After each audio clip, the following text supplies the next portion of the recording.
todos, sejam bem-vindos a mais um vídeo da nossa série Engie e o agronegócio. Desta vez, falando sobre o tema oportunidades de comercialização e geração de energia no agro. E para um tema tão relevante, não poderíamos deixar de trazer a Confederação Nacional de Agricultura e Pecuária do Brasil, CNA, como parceira nessa ação, pois seu papel relevante em levar formação profissional e novas tecnologias ao produtor rural está intimamente ligado a esse assunto. Portanto, conversamos com o nosso convidado especialista, Maciel da Silva, que é engenheiro agrônomo e coordenador de produção agrícola junto ao CNA.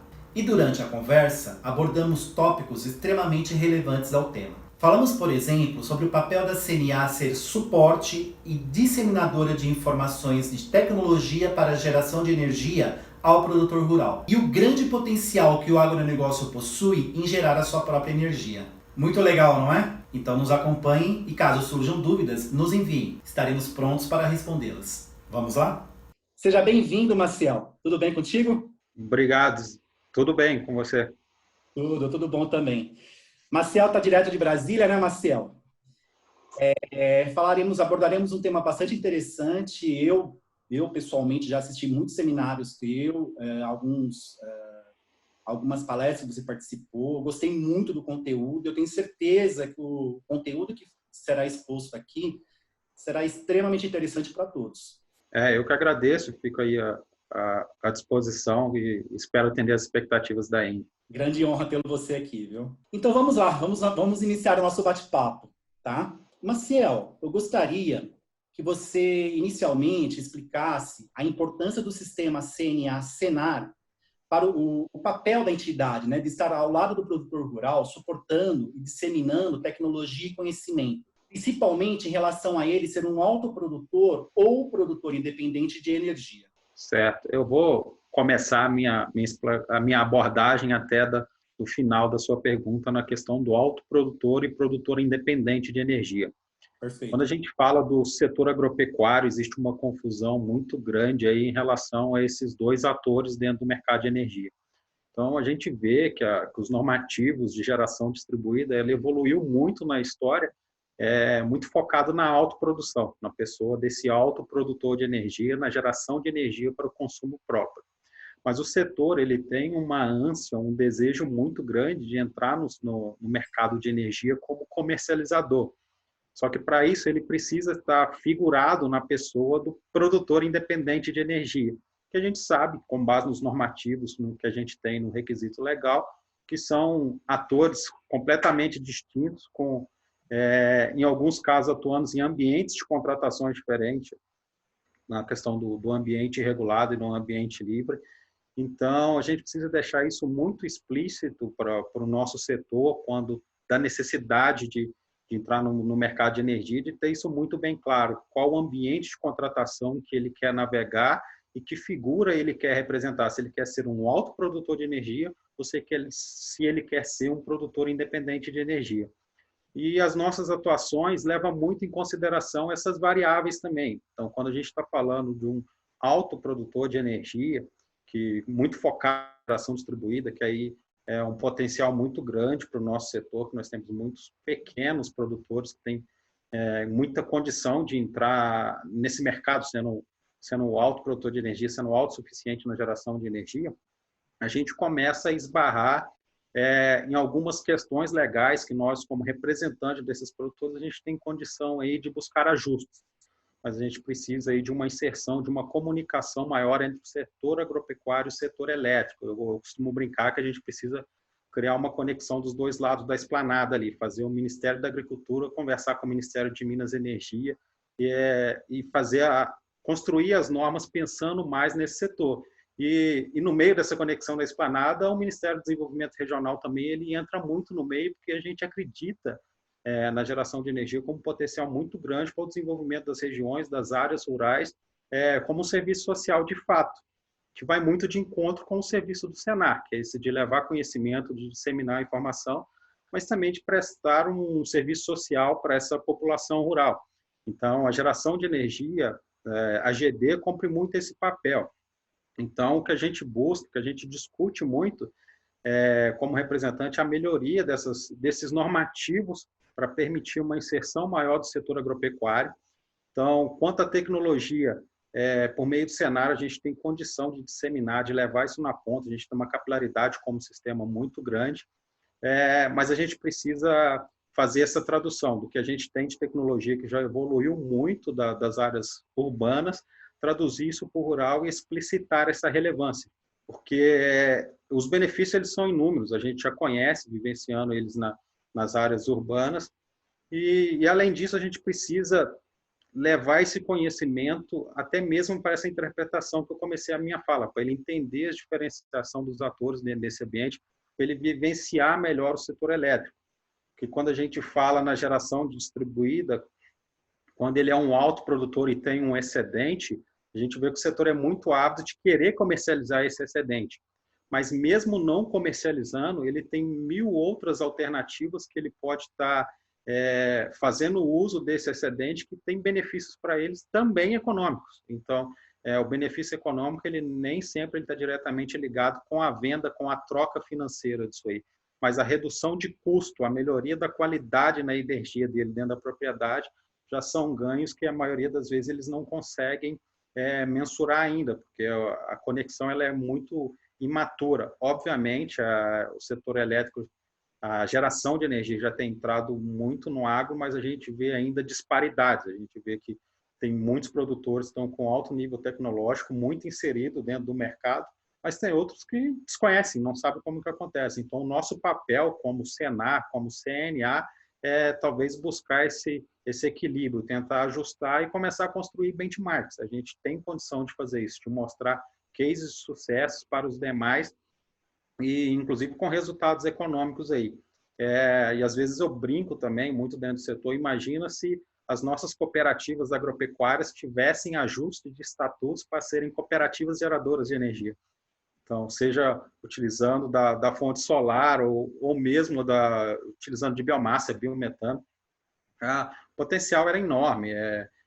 Seria incrível a revolução que a gente teria com a conexão desses dois setores. A gente vivencia um desbalanço que a gente conhece perfeitamente, um desbalanço até mesmo na questão de infraestrutura. Quando você vê o sistema de distribuição e transmissão em áreas urbanas, eles estão muito mais evoluídos, com condições melhores do que os da área rural. E até mesmo a questão da manutenção. O tempo de manutenção é mais rápido, a agilidade de manutenção é mais rápida. Então, quando você começa a migrar para a autogeração, para a geração distribuída, você começa a solucionar, inclusive, esses tipos de problemas. A gente tem muitos casos de produtores de leite com interrupções contínuas de energia. Se ele fosse um autogerador, possivelmente esse tipo de problema ele não estaria vivenciando. E quando ele tem esse problema, se a gente colocar um problema de mesma proporção, na área urbana ele vai ser resolvido com 20 minutos, 40 minutos. Na área rural ele vai levar 4 horas, 12 horas, 24 horas. Para o produtor de leite, isso aí significa a produção de um dia inteiro, que pode ir embora para o ralo por um problema. Então, tem muitos benefícios e tem muitas ações que a gente pode articular, tanto como representação de classe, como disseminador de conhecimento aí por meio do Senar, que a gente já faz muito bem em relação à disseminação de tecnologias produtivas dentro da porteira, vamos dizer assim. Perfeito. Aproveitando a pergunta, eu sei que você explicou, mas eu gostaria que você exemplificasse um pouco melhor o papel do autoprodutor e o produtor independente. Quando a gente começou a discutir energia aqui dentro da CNA, a gente gastava muita força em cima do produtor independente. Como que a discussão de energia entrou mais forte aqui dentro? Principalmente com foco no setor florestal. A gente tem mais de 10 milhões de hectares de florestas plantadas com um excedente de madeira muito grande.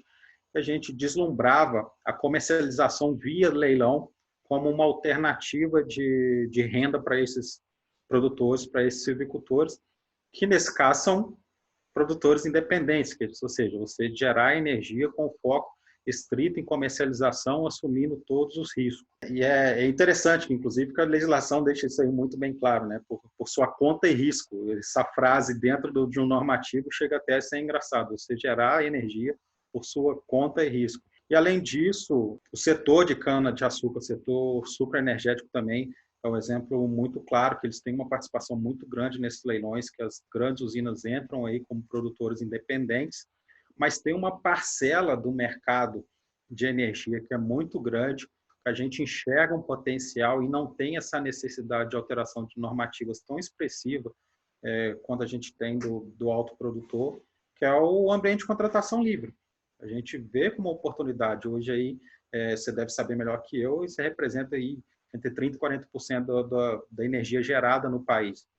Então, muitos questionamentos que surgem no setor agropecuário falam assim, geração de energia só não evolui porque o produtor é proibido de comercializar energia, o produtor rural é proibido de comercializar energia.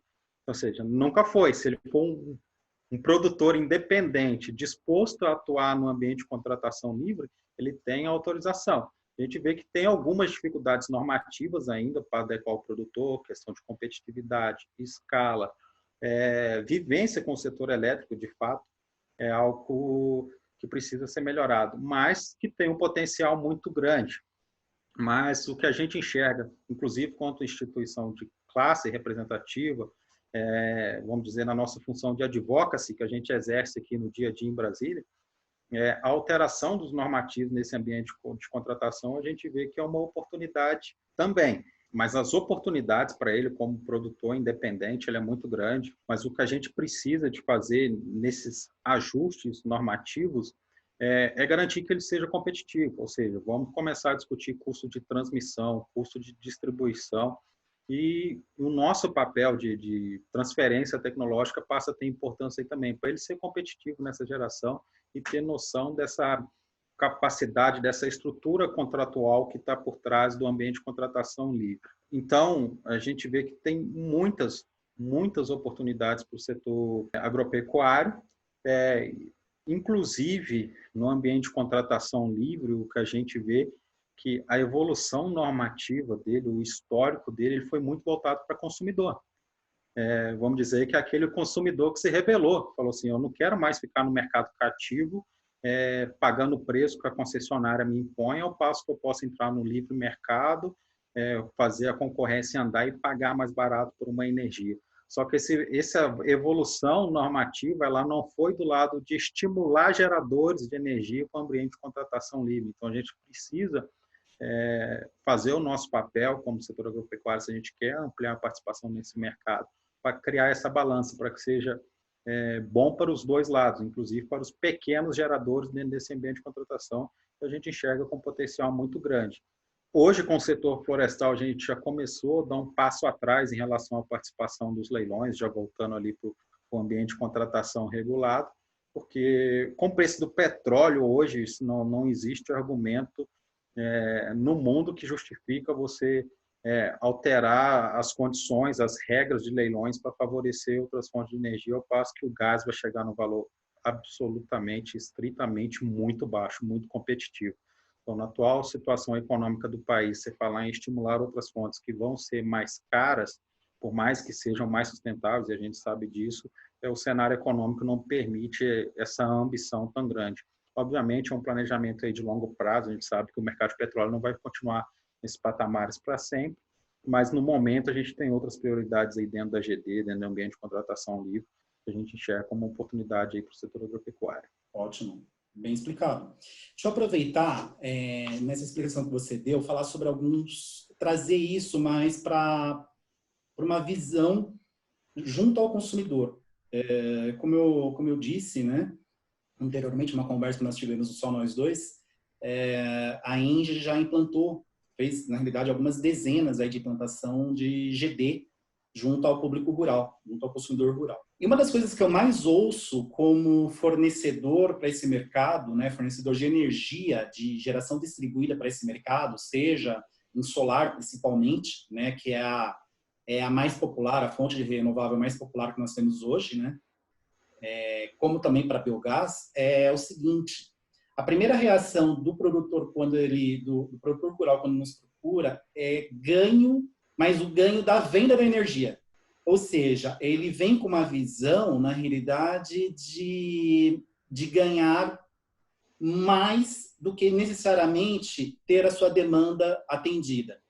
como se fosse uma nova fonte de renda extremamente rentável, assim, porque existe óbvio, acho que até o próprio mercado faz isso, né? Eles acreditarem de repente nisso, porque o mercado, principalmente na parte do solar, onde há uma demanda muito maior, dá um ar de simplicidade, primeiro, no projeto.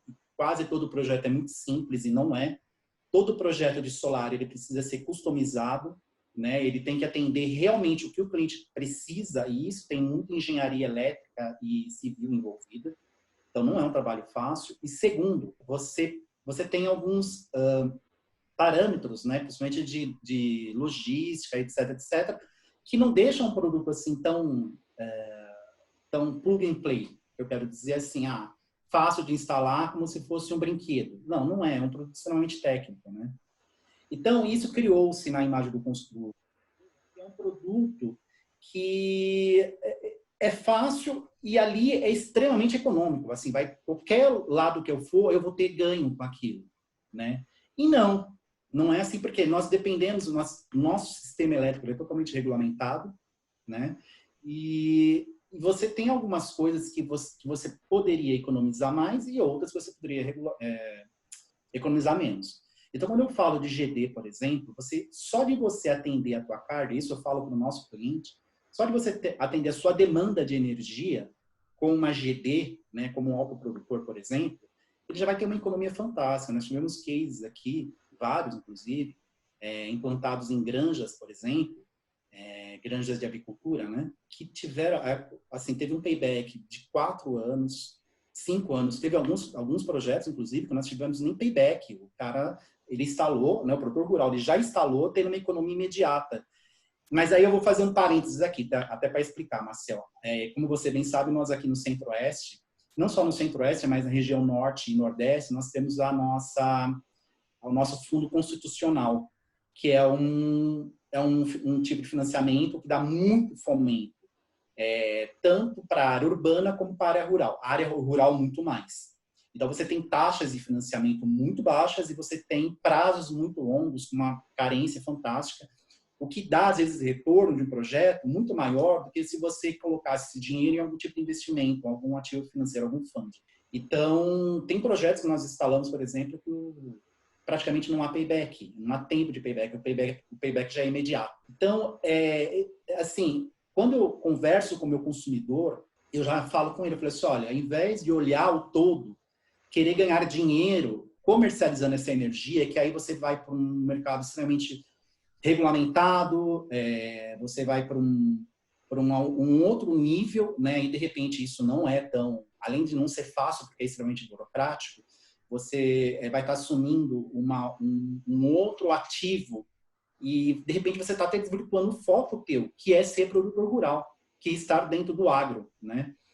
Por que você não se atente a ter a sua demanda atendida, né? A ter o seu consumo de energia atendido e economizar com isso. E assim, é o que a gente tem feito e com maestria. Como eu falei, temos já dezenas de projetos feitos, vários cases, né? Temos granjas aí. Granjas geralmente existem núcleos, eles trabalham com núcleos, né? Então, por exemplo, às vezes tem um produtor rural que tem 10 núcleos, 14, 20 núcleos, né? Cada núcleo é atendido com uma usina fotovoltaica ou uma usina de biogás muito pequena, né, para atender aquela demanda toda ali, 100%, com paybacks muito baixos. E o que eu falo com relação à parte de energia? É melhor esse produtor rural. Óbvio que nós estamos, como você bem explicou, né, Marcel, tem potenciais muito maiores do que simplesmente, de repente, um produtor médio ou um pequeno ou médio. Existem grandes, né, gigantes produtores rurais, que aí tem um potencial de geração de energia muito maior.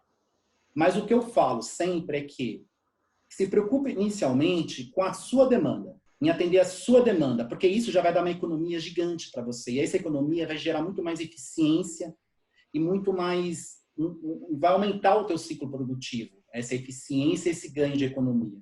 Então, preocupe-se primeiro com a tua demanda, com uma geração distribuída. Posteriormente, esses grandes clientes, se eles tiverem algum excedente e quiserem comercializar, ok, né? Óbvio que ele tem que estar ciente que tem todo um percalço de regulamentos que ele vai ter que ter, né?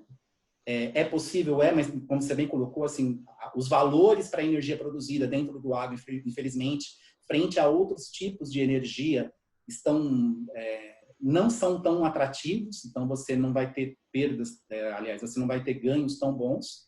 E eu acho que nesse caso, por exemplo, o cliente quer, de repente, vender, ir para esse mercado, é preferível ele comprar energia, então, de empresas, né, do mercado, empresas como a Engie mesmo, que é a maior geradora e comercializadora aqui no Brasil, né, e de fontes incentivadas da Engie, por exemplo. Então, você tem, além de você poder realmente ter a tua sustentabilidade, manter a sua sustentabilidade dentro da sua planta, comprando de fontes incentivadas, né, essa energia junto à Engie, você tem contratos extremamente flexíveis. Então, você pode estar ajustando isso, aí eu estou falando de grandes consumidores de energia do agro, tá? Você pode estar ajustando isso dentro da sua necessidade. Eu acho melhor do que você, de repente, ir para um campo que você não tem tanto conhecimento e, de repente, acabar desvirtuando, né, o seu foco principal, que é agronegócio. Coisa que eu queria falar, Marcel, aproveitando. Você comentou aqui sobre laticínios. Achei que você colocou muito bem. Assim, foi uma colocação perfeita do que você falou sobre ficar ali 4 horas sem energia e a produção inteira ser perdida, né? Porque você tem ali os refrigeradores, né, do leite e em pouco tempo aquilo se estraga. Pior ainda é quando a gente vai para falar do mercado de avicultura, por exemplo. E aí a gente fala nem de horas, a gente fala de minutos. Em 1 hora, você tem perda, às vezes, total da tua produção. E perda total da sua produção significa aquele produtor simplesmente ter meses de trabalho perdido. Isso é uma perda assim, irreparável. A gente vê na internet, só colocar no Google, né, falar sobre falta de energia, avicultura, você vai ver um monte de notícias nos jornais, na internet, falando de um monte de produtores aí que, infelizmente, perderam toda a sua safra por causa de falta de energia. Toda a sua produção por causa de falta de energia. Certo. Eu concordo. Eu acho que quando a gente fala de geração, comercialização de energia dentro do setor agropecuário, a gente precisa levar em consideração uma infinidade de variáveis. Primeiro que quando a gente fala agro, a gente está falando em inúmeras cadeias produtivas. Depois que a gente está falando em diferentes perfis de produtores. A gente tem de micro a mega, ultra mega produtores. Então, todas essas variáveis, todas essas ponderações, e aí vão surgir desafios e oportunidades diferentes, vão surgir modalidades diferentes, mercados de atuação diferentes, mas, de forma geral, os ganhos eles são imprescindíveis e em quase todas essas modalidades há algo que se encaixa, que a gente mensura com um potencial muito grande. Ano passado a gente fez um evento aqui na CNA sobre geração de energia. A EPE, ela inclusive lançou um sistema, o Cienergia, que ele monitora o potencial de geração de energia a partir de resíduos agropecuários do agro. É incrível quando a gente vê esse potencial. O potencial de geração de resíduo do agro ele é maior, a capacidade de geração ele é superior às usinas de Itaipu e Belo Monte juntas, né? A gente está falando de uma energia extremamente sustentável, renovável, colocada no mercado aí com benefícios incríveis. Mas voltando ao ponto que você colocou em relação aos produtores, a essa ânsia de comercialização, isso aí é algo que a gente precisa disseminar de certa forma. Obviamente tem oportunidade de comercialização, sim, mas são caso a caso. Isso aí deve ser mapeado com muita cautela, mas os ganhos na autoprodução eles são imprescindíveis e eles são palpáveis e, de certa forma, maiores, obviamente, para aquelas cadeias produtivas, para aqueles setores que demandam mais energia. Então, você usou um exemplo que é clássico, da avicultura. Então, você tem todo um sistema de alimentação automatizado, controle de temperatura, um ambiente extremamente controlado, com uma base totalmente, vamos falar assim, com combustível totalmente dependente de energia elétrica.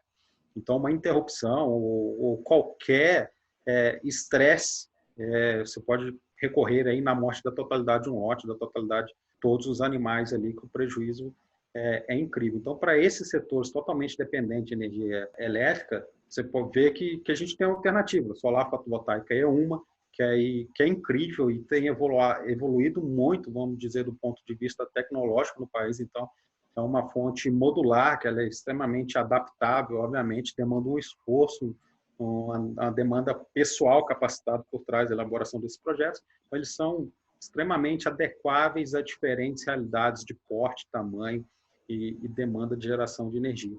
Mas ainda assim, tem muitos setores que você pode utilizar sub- ou coprodutos para geração de energia com ganhos muito grandes também. A pecuária é outro exemplo. Você tem esterco, você tem uma demanda de resíduo muito grande que deixa de ser um passivo ambiental e passa a ser um ganho, inclusive, para geração de energia na economia dentro do processo, dentro do sistema produtivo. Isso aí se estende para outras cadeias pecuárias e até mesmo para outras não pecuárias agrícolas. A cana-de-açúcar aí é o maior benchmark que a gente tem. Perfeito. Biomassa hoje representa... Só a biomassa de cana-de-açúcar, a gente está falando sobre, com relação a isso, é 17%, na realidade, da nossa matriz energética, né?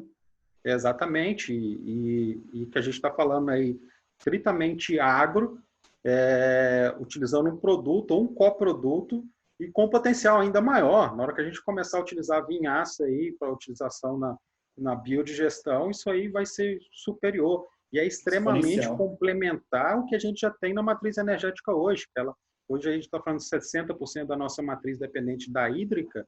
A cana-de-açúcar, o pico de produção dela é exatamente o período da seca. Junho, julho, agosto, extremamente complementar a outra matriz que a gente já existe.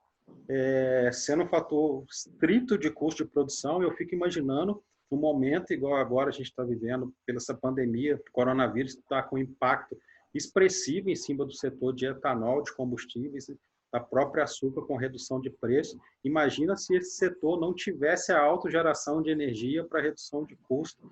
Imagina o nível de competitividade, quanto que reduziria nesse momento de crise. Então, tem se tornado, inclusive, um fator de redução de risco na atividade. E o potencial não se restringe por aí. Toda a agricultura irrigada, o potencial de bombeamento, geração de água, a gente tem uma capacidade de explorar a energia elétrica muito grande. E quando a gente fala de comercialização estritamente monetária, obviamente vai demandar um esforço muito maior, mas a região Nordeste tem um potencial muito grande de desenvolvimento regional com base na geração de energia. Você ter fazendas solares, você criar esses produtores estritos que, pelas condições de ambiente,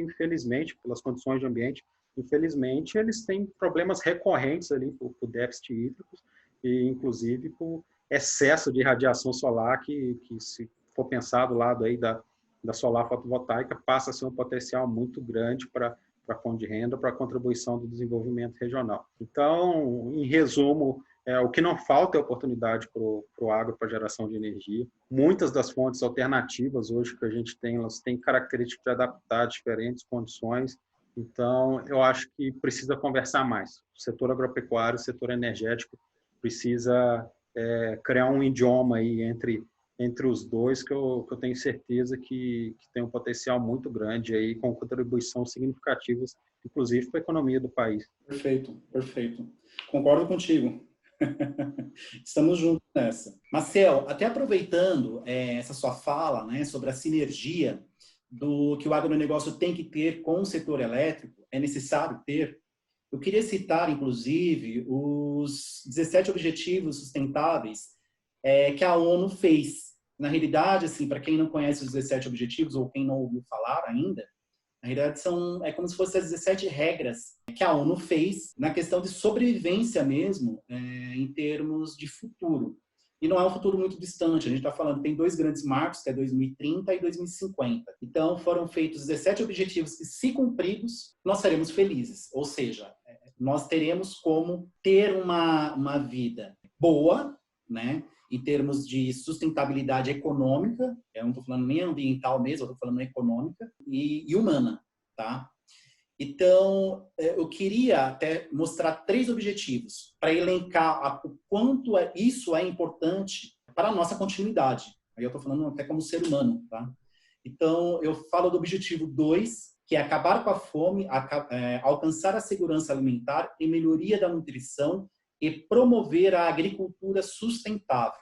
E aí eu queria falar agora da 7ª, o objetivo 7, que é assegurar o acesso confiável, sustentável e moderno da energia para todos. E, finalmente, a última, que é a 17, que fala o seguinte, fortalecer os meios de implementação e revitalizar a parceria global para o desenvolvimento sustentável.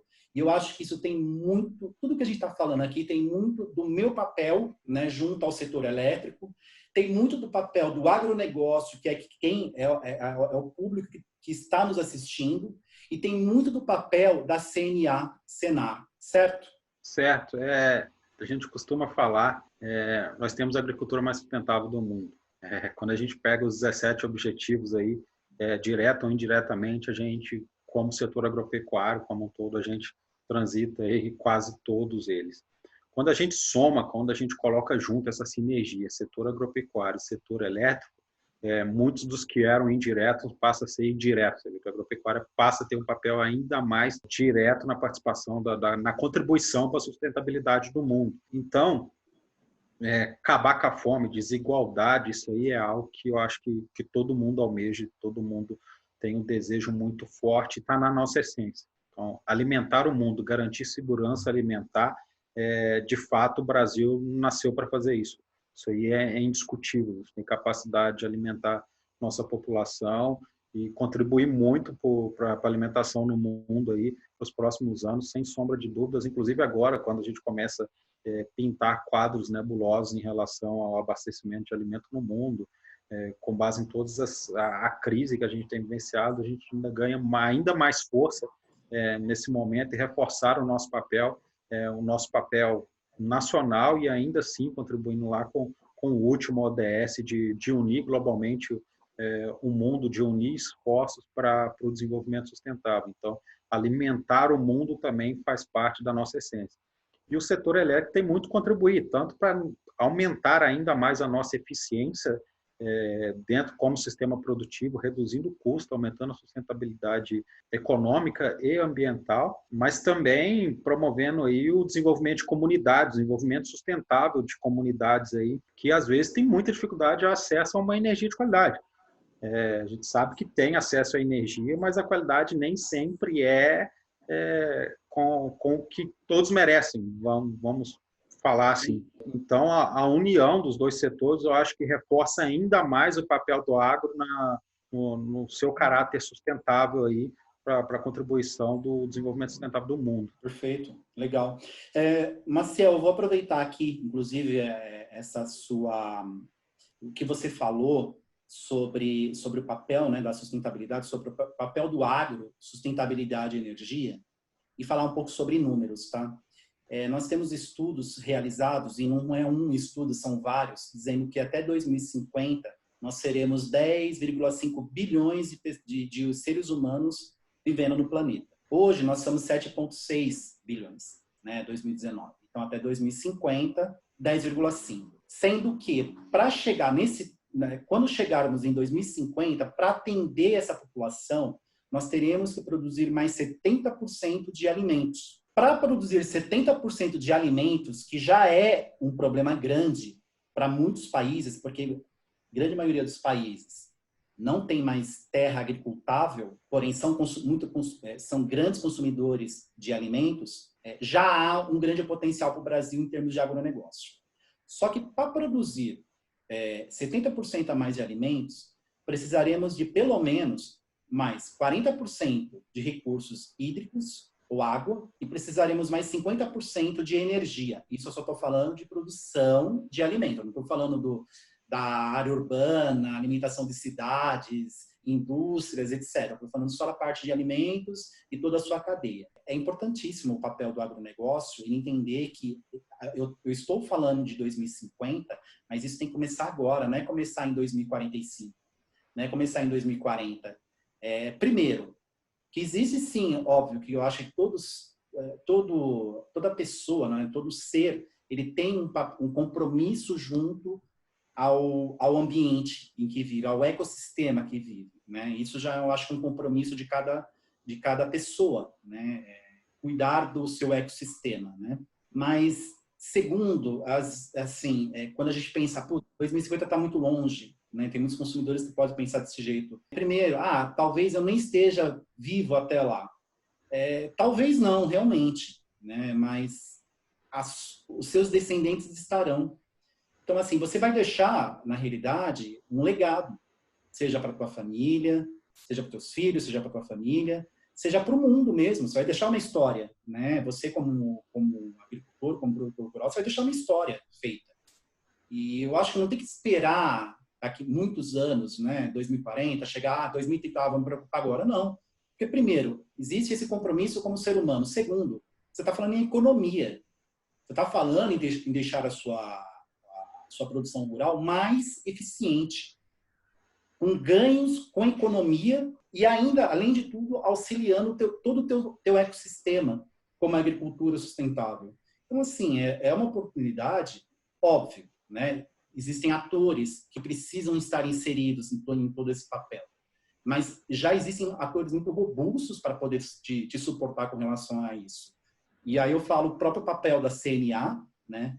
Como disseminadora de tecnologia, de suporte no agro, e a própria Engie também, que está muito preocupada com o setor do agronegócio, querendo trazer o agronegócio justamente para a tecnologia atual, querendo trazer a possibilidade, aliás, levando a possibilidade para o produtor rural em montar a sua usina de geração distribuída, seja ela de fonte solar, seja ela de fonte de biogás. Então, eu acho importante esse pensamento estar muito próximo, né? Não só na parte do todo como um papel, né? Ser realmente um coadjuvante, né? nesse filme, né? Como também, obviamente, pensar na sua eficiência, na sua economia. Eu concordo 100%. Eu vou voltar no início da sua fala, quando as pessoas falam que 2050 está além da minha geração. Se eu não estiver pensando nas próximas gerações, eu não estou falando de sustentabilidade. Sustentabilidade nada mais é que você abranger os 3 pilares, social, econômico, ambiental, pensando em garantir um mundo nas mesmas condições de vivência do que você tem agora. Então, se você não está preocupado com a próxima geração, a gente não está discutindo sustentabilidade. E é algo que a gente tem muito orgulho como instituição, como sistema, que a gente vem lutando a cada dia, intrínseco dentro das nossas atividades. A gente tem um orgulho muito grande do passado da agricultura, tanto que ela aumentou a eficiência, vem com ganhos de produtividade, redução de área plantada e, obviamente, tentando aí ampliar o volume de produção, ampliar divisas para o país. E, de fato, a gente acredita que o Brasil vai ser o celeiro do mundo para os próximos anos. Nós estamos numa condição de clima tropical, nós temos recursos, nós temos tecnologias, nós temos terras agricultáveis, apesar de que, para a gente evoluir em produção, a gente acredita que a gente não precisa abrir mais nenhum hectare de matas, a gente tem condição de aumentar a produtividade, aumentar a eficiência, recuperar áreas degradadas e ainda assim ter aumentos incríveis de produtividade. Mas para isso a gente tem que buscar novos recursos, a gente tem que olhar para o passado, se inspirar, ter orgulho do que aconteceu no passado, mas a gente tem que desejar mais, ansejar mais. Então, quando a gente começa a discutir energia renovável, é porque a gente está querendo dar um passo mais largo, a gente está querendo sair da nossa zona de conforto. A nossa zona de conforto é abrir solo, colocar adubo, semente e fazer com que cresça com as melhores condições possíveis. A gente já está indo além. Nós, como sistema, nós temos buscado alternativas diferentes de comercialização, seja de produtos ou até mesmo de energia elétrica. Então, nós estamos discutindo aqui geração e comercialização de energia. Então, nós estamos entrando no setor elétrico para buscar eficiência e tentar levar isso a esses produtores para que eles cresçam ainda mais sustentáveis pensando no futuro. E é a mesma abordagem que a gente faz quando a gente está discutindo conectividade. Então, a gente sabe que as áreas urbanas, que o mundo está evoluindo, a gente quer que as informações cheguem nos produtores com a mesma velocidade. Então, se a gente quer disseminar as possibilidades, as oportunidades por trás da geração de energia, a gente vai precisar que a informação chegue a essas pessoas. Então, se a gente quer disseminar novas técnicas de cultivo com maior velocidade, a gente vai precisar que a conectividade chegue até essas pessoas. Então, a gente tem saído da nossa zona de conforto, buscado alternativas, pensando aí nos próximos anos, para que os produtores, para que a agricultura, para que o agronegócio brasileiro ele permaneça com o seu protagonismo e, principalmente, mantendo esse caráter, essa característica de sustentabilidade que a gente vem trazendo aí ao longo da história e espero que em 2050 nós estejamos vivos e orgulhosos do feito do trabalho que a gente esteja fazendo hoje, começando a discutir energia renovável, e lá em 2050 a gente já está comemorando os ganhos que a gente teve de ter sido ousados no passado. A gente está totalmente à disposição, como entidade de classe, como serviço de aprendizagem rural, de querer levar conhecimento aos produtores, de levar novas tecnologias, ampliar a competitividade, isso aí está na nossa essência.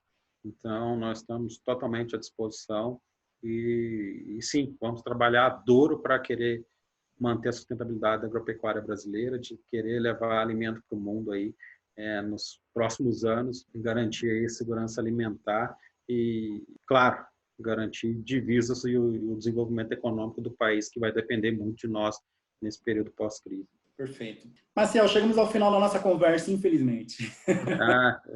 Eu agradeço aí pelo convite e permanecemos à disposição. Marcel, obrigado, viu? Obrigado. Disponha. Até mais. Até mais.